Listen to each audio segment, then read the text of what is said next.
A good Erev Shabbos, and I hope you're all well. Firstly, Mazel Tov this week. Mazel Tov to Susan and Adam Goldman on the birth of their son, to Jane and Joel Waxman on Sadie's Bat Mitzvah, and to Norma and Morris Sophie on their 68th wedding anniversary, and to anyone else who's celebrating a birthday, simcha, or any other anniversary in the coming week.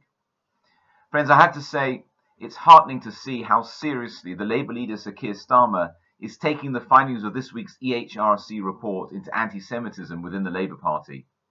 His move to suspend the former Labour leader is also a clear signal of his intention to rebuild trust with the Jewish community, and is the first important step in what must be a continuous strategy to eradicate harassment and discrimination. Anti-Semitism, as well as any form of racism or harassment, has no place in our society. Now, it's hard to say whether Avraham Avinu faced any anti-Semitism, and however we define that. But we know that he faced 10 increasingly difficult tests during his lifetime. And I'd like to focus on just one of them, and specifically his reaction to it.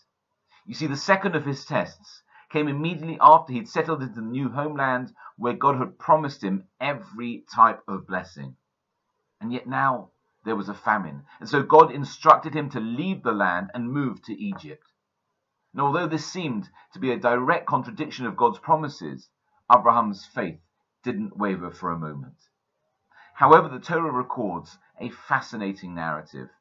You see, Avraham and Sarah are en route to Egypt, and Abraham says to Sarah, "Hinei yadati, now I know, ki isha yefas mar'at, that you are a beautiful woman." Now, what does that mean? Didn't he know before that she was beautiful? It's not as if they were just newlyweds, because according to the Yalkut Shimoni, they'd already been married for 50 years. Just imagine celebrating your golden wedding anniversary and making a speech in which you say to your wife, "Darling, now I know that you're a beautiful woman." That might cause some social distancing, #awkward, let's say. So why, at this specific moment, did he notice? Had she put on a new outfit? Was she wearing a new lipstick or something? Well, of course not, no. And I believe it means that he discovered a new aspect to her beauty. He saw a different side to her personality, and it endeared him to her even more than before. You see, being in a different situation gave him a new perspective. He saw things differently now than he did before. You know, last week, I heard that I'd been in contact 10 days earlier with someone who had tested positive with COVID, and so I had to self-isolate for the remainder of those 14 days. And thank you to those who called me to see how I was and if we needed anything. But thank God, we're all fine. But you know what? Not having been isolated before, it gave me a new perspective, a great appreciation of how hard it must be for those people who've had to shield or self-isolate, and what that feels like. And it just shows us that being in a different situation, even for a short amount of time, can open our eyes to see things that we hadn't seen before, and have a greater appreciation of other people's circumstances. Then let's just broaden that out a little bit. Let's take, for example, someone who's an Avelis in mourning, God forbid. Because they need to say Kaddish, they appreciate having a minyan 3 times a day.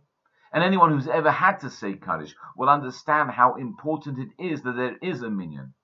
And they'll recognize that it's equally important for others to be able to have the same facility at their time of need. More than someone who's never been in that situation, they can say, "Hinei yadati, now I know." And anyone who's ever organized an event for the first time organizing it, they can say, "Hinei yadati, now I know. Now I realize just how difficult it is, just how much thought and effort and hard work it takes to put on an event. It's far more than just a few clicks of a mouse and an internet connection." You know, given these new circumstances that we're all living in, now we all have the opportunity to say, "Hinei yadati, now I know. I didn't realize before. I never thought about it before. I wasn't able to before. But now I am. And now we are." You know, instead of zooming out, we should zoom in on different priorities, new possibilities, and to other people's perspectives.